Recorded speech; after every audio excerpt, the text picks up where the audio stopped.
لزموهم متلبسين، دا يصعدون الجثث موجوده صاعديات بالتوك توك، الباقيين جوا بالبيت مخلينهم باكياس نايلون دا يصعدوهم. جماعه عندهم نيه تفليش بيت وعندهم مبالغ من المال والله يميسر عليهم، ومن خلال الجوره والالفه والمعارف استلفوا من عندهم 18 مليون.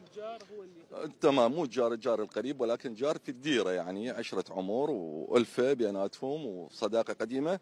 فهنا اللي صار دعتها انه تزيد المبلغ بالحميديه، قالت له تعالي انتم والجهال تعشوا يمنا على مود نسددكم المبلغ، لانه زوجي قرابه الساعه 7 المغرب برا المغرب.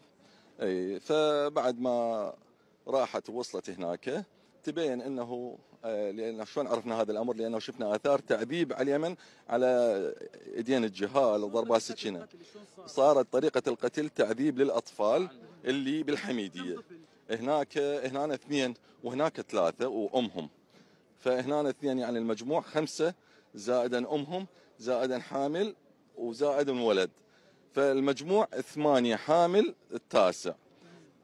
عمتهم هنا تركت اطفالها 2 يم عمتهم وراحت بلغت عمتهم انه رايحه معزومه على وجبه عشاء وتستلم المبلغ اللي بذمتهم 18 مليون.